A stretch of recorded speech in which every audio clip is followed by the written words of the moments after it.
Imagine being taken away from your home in chains. Imagine never having new clothes to wear or enough food to eat or a real bed to sleep in.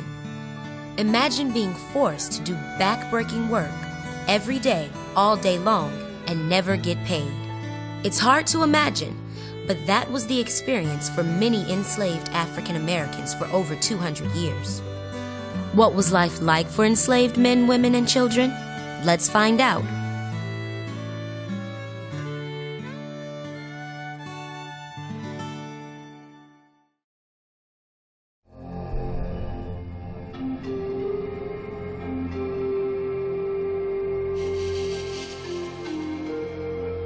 Hundreds of thousands of Africans were taken from their homes in Africa, put on ships, and brought to the British colonies in America. A trip on a slave ship was a terrifying experience. The trip took weeks or months with hundreds of people crammed below deck. The ceilings were so low that a person could not even sit up straight. Many Africans had their hands and ankles chained so that they couldn't move freely. Many didn't survive the voyage. In America, the captured African people were forced to become enslaved. An enslaved person is someone who is owned by and works without pay for another person. The life and experiences of an enslaved person varied and depended on where they lived and the type of work they did.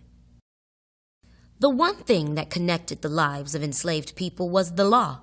The laws on slavery treated an enslaved person as a piece of property, which meant that enslaved people could be sold away from their family.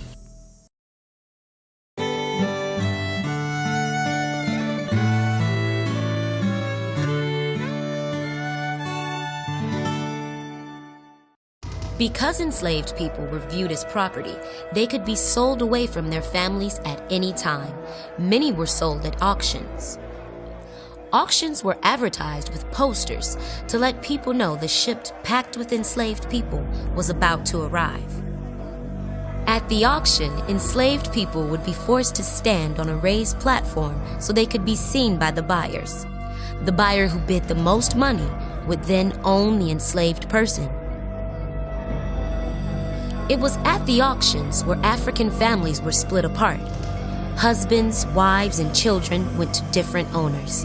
Many never saw each other again. No event was more traumatic in the lives of enslaved people than the forcible separation from their families.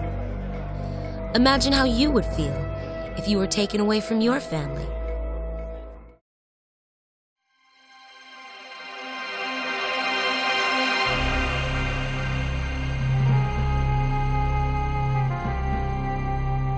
For most enslaved people, the most predictable and constant part of their lives was work. Many enslaved people began working when they were young and worked until they died. Some enslaved people worked in the master's home, serving as maids or cooks. The majority worked in the fields. Many worked on plantations or large farms in the South, growing cotton, tobacco, and sugar. Some of the most trusted enslaved people were made slave masters. They watched over the other workers in the field. Boy, I know you ain't trying to slack off out here, is you? No, sir. No, sir. No, Well, sir. you better get to picking. Master says we got to get this cotton picked for sundown. Now get a move on. Yes, all of you. Yes, sir, master. Yes, sir. Before I put the lash to you myself. The growing of cotton was by far the chief occupation of Southern enslaved people. The hardest part of the year on a cotton plantation was harvest time. Picking cotton could be a difficult and painful job. Many enslaved people feared they would be punished for not picking enough.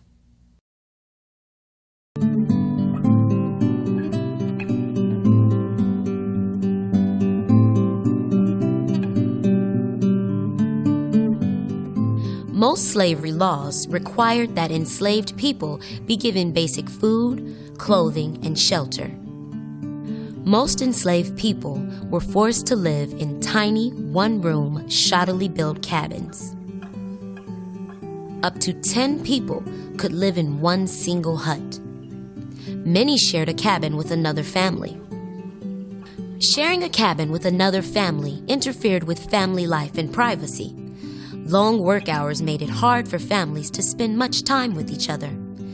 Inside the cabin, there was little furniture. Many people slept on beds made of straw or rags. Others slept on the floor. Owners would provide enslaved people with very little clothing. The clothing didn't fit well and was made of coarse, uncomfortable material. Enslaved people were given a weekly food allowance of perhaps some cornmeal, dried fish, and a little pork, but there was never enough to eat. Most enslaved people were allowed to plant small vegetable gardens for their personal use. Owners encouraged gardens because it allowed them to save on food rations. Most enslaved people ate 2 to 3 meals a day. The only hot meal was typically the evening meal, which was eaten at the living quarters. Corn cakes and pork rinds were a typical meal. Most enslaved people ate dinner without the comfort of tables or chairs. Enslaved people lived and worked under terribly difficult and horrid conditions, and they had no personal freedoms at all.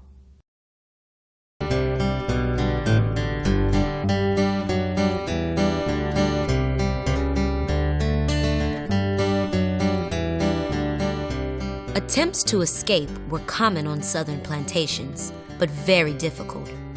Runaways had to keep out of sight of slave catcher patrols, plus the rugged conditions of the woods and swamps made the escape unpleasant and dangerous too. Planning an escape took months or years. Enslaved people created elaborate ways to secretly communicate information for making plans. Some information was found in songs.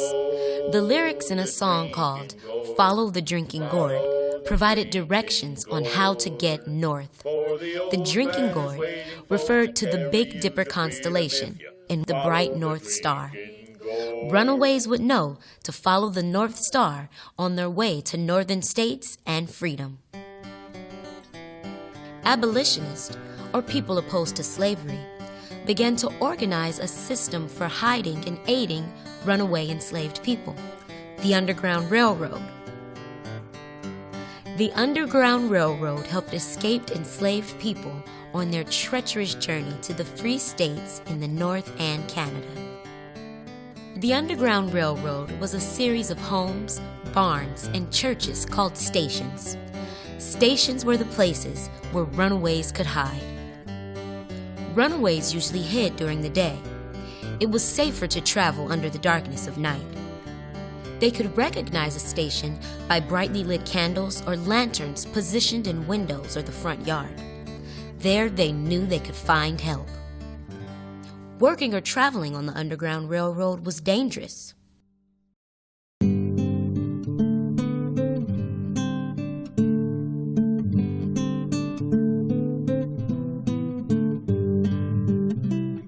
Legally, enslaved people were not allowed to marry. Many, however, did choose mates and were married informally in small wedding ceremonies. One wedding custom many believe was carried over from African culture was jumping the broom. Religious services among enslaved people also varied. On many plantations, you could find African American preachers who would lead the religious ceremonies. These services, or religious meetings, were very important to many enslaved people because religion was a vital part of their life. Religious services also provided a time for enslaved people to get together, and it was a welcome break from the constant work they had to endure. When Africans were taken from their homes and their families split apart, the only thing the newly enslaved people had in common was their music. So music became an important part of an enslaved person's life, and that music tradition carried on for years. Many enslaved people sang while working in the fields under the hot sun.